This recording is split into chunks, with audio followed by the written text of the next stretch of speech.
Ne tiče, izvolite. Si uključio mikro? Je li uključeno? Može. Jeste. Sljedeća stanica na našoj posjeti Sjedinjenim Američkim Državama je Izot centar. DenisRobinson, President and CEO, New Jersey Sports, I might need to translate in Serbian, New Jersey Sports and Exposition Authority. Ok. Idemo ponovo.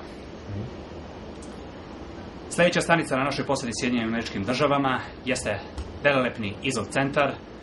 Predsjednik New Jersey sportske i infrastrukturne komisije je naš sagovornik koji može da nam objasni model i za funkcionisanje jedne multifunkcionalne sportske hale, čovjek koji godinama upravlja jednim objektom koji je po konceptu sličan onome što Beogradska arena predstavlja, ali svakako jedan korak napred, i to ne od juče, nego dugi niz godina. Mr. Robinson, thank you for having us here. Thank you for your hospitality. It's a pleasure to have you. I'm excited you came to visit us. Okay. This venue is something that could live and could finance itself during 365 days a year. How you manage to do this, and what type of events you can organize in Izot Center? Well, historically we've had everything from professional hockey to professional basketball, college basketball, family shows, concerts, graduations, other types of events, trade shows. So it's a very mixed-use facility, and really that's the way you have to do it. You have to be creative and attract as many different types of events as you can. When we speak about this type of non-related to sport events, when we speak about this solely commercial events, what's the main industry that is interested to use this type of facilities? Well, I mean, I think the family shows are, Disney on Ice shows, the circus, wrestling, tractor pulls, you name it, we do it. So I don't know that there's any main type of event that we do here, but primarily family shows and concerts now. So with this diverse source of revenue, how this facility managed to provide good conditions for sport, for sports events? Is this some type of distraction for sports clubs, or they manage to do this to have both of these contents with success? Well, I mean, I think historically it's been a great sports building.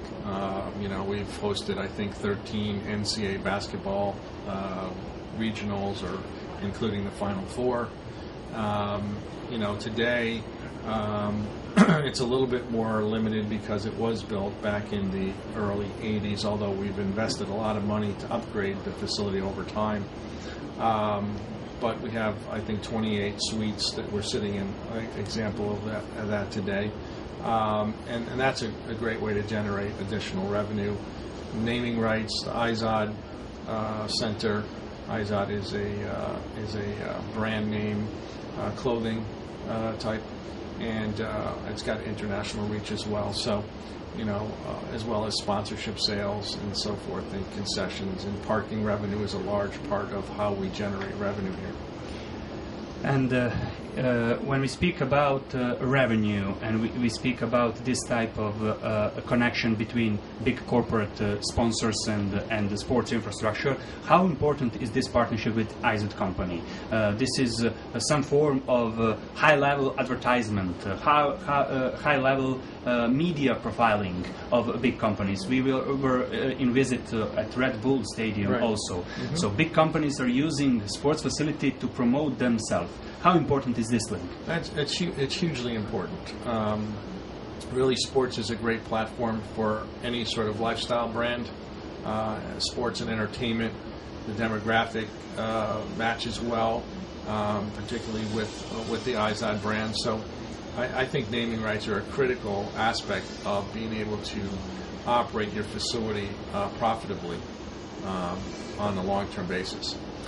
And for the end, in Serbia, we are facing a new investment cycle to build new sports infrastructure. One of this sports infrastructure is building similar objects like that. We have one in Belgrade.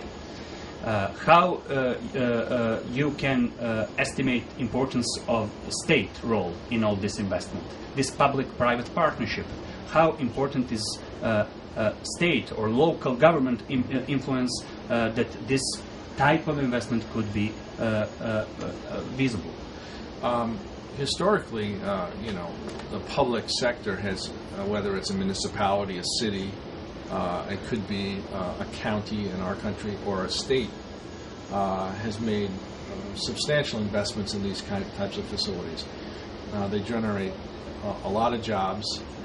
They generate a lot of tax revenue, income tax revenue, as well as sales tax revenue. So historically, our model of major infrastructure, sports infrastructure, has really been based on the public-private partnership. Mr. Robinson, thank you for this interview. Oh, you're welcome. It's glad to be part of it. Thank you. You.